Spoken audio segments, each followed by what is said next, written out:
you described the counterculture scene as being a kind of romance, a pursuit of some sort of personal, idealistic utopia.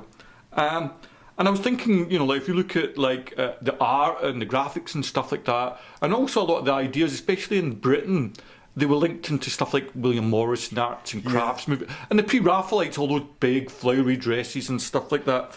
Can you maybe expand just a little bit on the romance, the romantic side of the look? And I was thinking of Grateful Dead album covers with those kind of like Art Nouveau lines and stuff. Oh no! I think you've identified it. I think that there was a conscious connection with that romantic period. I mean, I wondered whether that had transferred to New Zealand, and it was interesting. One of the interviewees, Rawari Parateni, who I spoke to, was a founder, one of the founders of the Ngātamatoa, and I think he was the first Maori student to go to drama school, come to Wellington to go to drama school. And I asked him what had inspired him to want to be an actor.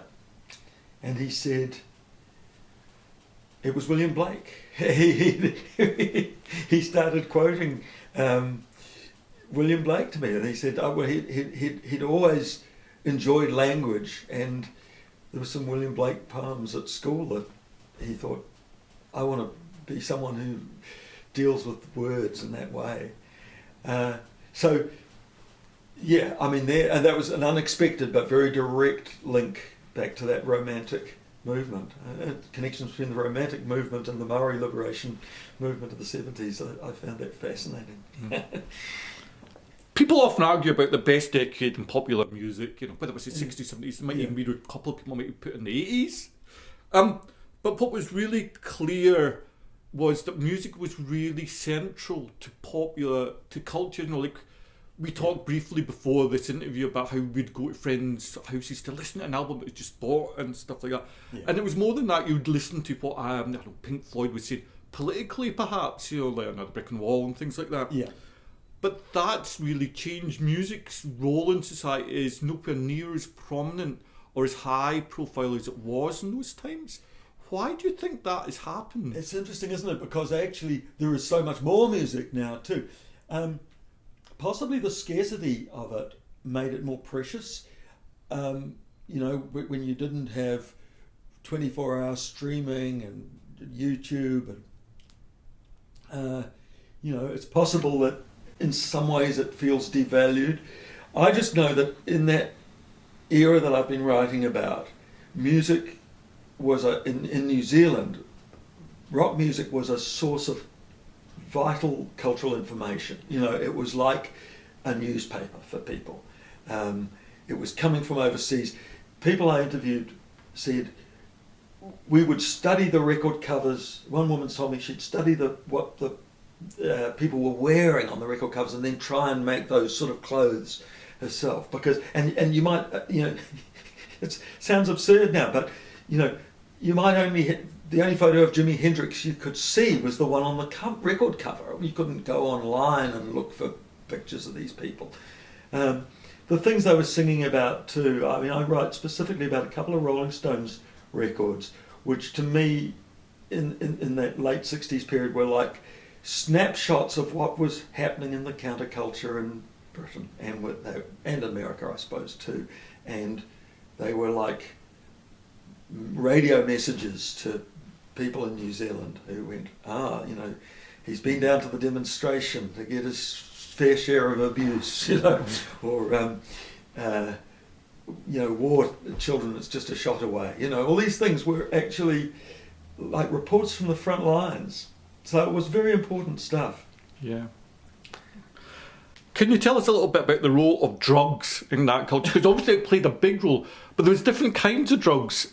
And there's different ways, so for example, cannabis use and stuff like that. But then, as we talked about very briefly, LSD and the mind-expanding drugs. And then I kind of get the feeling there's the kind of the sad end of it when heroin came into the world and dragged it down in a lot of ways, I think. I think, yeah, I mean, the whole rise of the Mr. Asia drug ring in the mid-70s in New Zealand, I sort of mark that as one of the nails in the coffin of the counterculture, I suppose. But early on, I mean, part of the counterculture was in many ways a reaction to what was just seen as a very grey, boring society. As we touched on earlier, that had been this austere post-war New Zealand, very comfortable, but this ideal of the nuclear family in the suburbs and dad going to work and mum doing the housework, and the counterculture challenged that. Part of New Zealand society up to that point also was rugby, racing and beer, and this was very much the sort of the male recreational model. You got drunk with your mates on beer, and alcohol is not known as a particularly introspective drug, but it was sanctioned. It was, the brewery magnates were given knighthoods. So in some ways, smoking marijuana or taking LSD, which are drugs that have a very different effect on the brain from alcohol, and they do, I'm not proselytizing for them, but they are more introspective experiences, I think you could say. They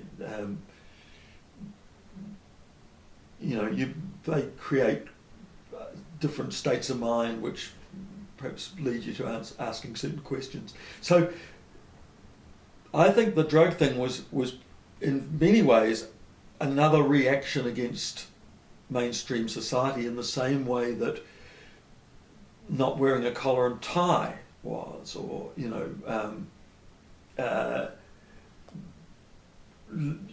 living with your partner without being married. They were ways of going, we don't have to live that way, we could live this way. But yeah, I think we dealt with the downside, which was that these what started out as these cannabis dealers actually had a kind of perfect capitalist paradigm, and the cannabis selling was softening people up for heroin, and once you've got addicts, you've got the perfect capitalist model because you've always got a market. Mm-hmm. But, yeah. Early in the book, you talk about one of, I think, it's the turning points of the counterculture, the gatherings at Albert Park in Auckland. In fact, that's where the title comes from. Yeah. And although there are glimmers of the counterculture, which you do list earlier on, that seems to be the one that suddenly it percolates into the mainstream. Can you give us kind of flavour of what you think those gatherings probably were like? The Jumping Sundays? Yeah, Jumping Sundays.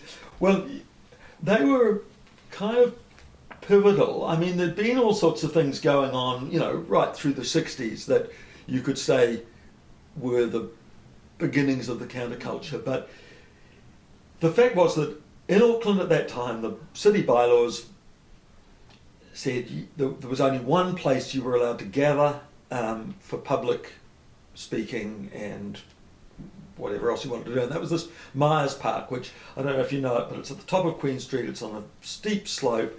It's quite a beautiful park, but it's not that conducive to sort of large gatherings. And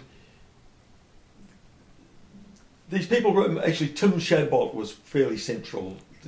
These days, I think New Zealand's longest serving mayor, but in those days, student radical.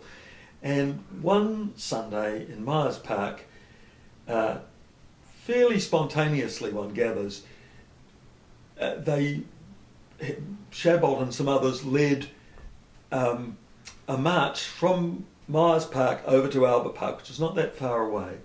And they took their musical instruments with them and dogs and children, and basically occupied Albert Park. And it was very benign. There was music and dancing, and at the end of the day they left a bit of a mess and they went home.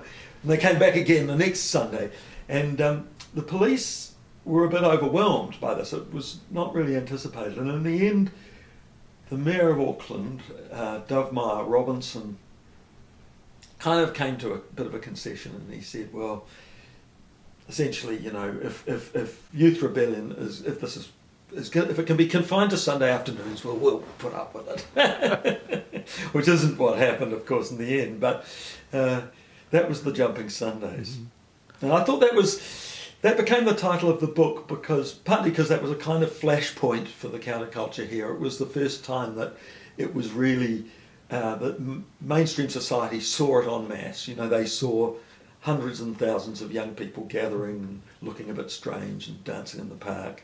But it also, this idea that, you know, New Zealand had actually been closed on Sundays and it sort of come to life. It seemed like a good metaphor for the whole thing. It's a great title. Oh, thanks. Yeah, and I was pleased when I settled on that. I had a couple of other working titles, but that's the one I ended up with. One of the aspects of the book is, I think, an exploration of your own youth and your parents. And in fact, it's a fabulous photograph. I think you're on your dad's shoulders in London. I think it might be a CND march, the Aldermaston March in 1959. Yeah, which fabulous photograph. Can I ask, was it difficult to weave the personal threads with that? I think the book's more about the general movement and stuff like that, but there are those little threads of yourself in there. It was difficult not to, actually, and I did wonder. I thought, God, what am I doing in here? You know, why am I part of this? Why do I find myself writing these little stories about my family in here? For one thing, I think it helped to explain my own interest in the period. You know, the fact that I had grown up observing some of the stuff going on. I was interested to know more about, you know, what had really gone on. I think I found with Goneville too. I mean, again, Goneville, I wasn't going to be in that book. That was going to be a parallel history of these two music scenes.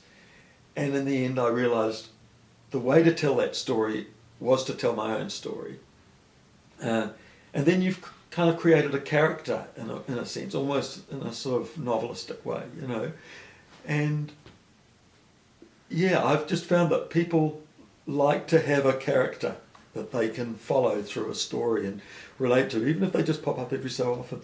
But it explains, in a way, telling those little stories about myself and my family, it explains who the narrator is all the way through. It means they know you a bit. And so that when you say, I interviewed this person, or I dug up this piece of information, maybe it increases the trust with the reader or something. It's interesting. I've been reading about podcasts and say that's one of the things that you build up a personal engagement, even though you don't know the person. Yes. And you get to like them because of the character that's leading you through the information they're passing on. I think so. I sort of discovered that by chance, just writing these books, but I think it works. Occasionally I go, oh God, you know, should I really be in this story? You know, am I being a proper historian doing this? The New Zealand government in the 70s started a kind of official commune scheme almost. Yeah. And there were other aspects of the counterculture that entered mainstream politics, like I was thinking in particular the nuclear-free New Zealand. Yeah. I was wondering if you could maybe just tell us a little bit about how that counterculture ideas wove their way into the mainstream. Well, I think that always happens, that ideas that start off very much on the fringes, you know, once something has worked its way into the mainstream, it's not counterculture anymore, it's the culture, it's part of the culture. And certainly what started out as, you know, like if you look at early reports of CND marches in New Zealand, you know, from the early 60s, you know, they're hilarious reports where they say, you know, strange looking lot, men with beards and you know, corduroy trousers and duffel coats, and young mothers with a crusading glint in their eyes and things like that. So it was seen as very much sort of weirdos. it's a quarter of a century later, I think, that it becomes, after those first CND marches, that it's actually enshrined in legislation that New Zealand is nuclear free, and you actually have the government sending frigates off into the Pacific to protest nuclear tests. So some of those things certainly get mainstreamed. There was an attempt to mainstream the commune movement by the short-lived Third Labour government under Norman Kirk and Matthew Rata, the Minister of Lands, who could see that this was something groups of young people wanted to do, and they honestly saw it as a very positive side to it. They thought, well, it could be a cure for social ills, and why shouldn't this be encouraged? And they started to make land, I think, that had originally been put aside for returned soldiers, started to make some of this land available for starting communes. Unfortunately, that government was very short-lived. It was succeeded by a national government who were,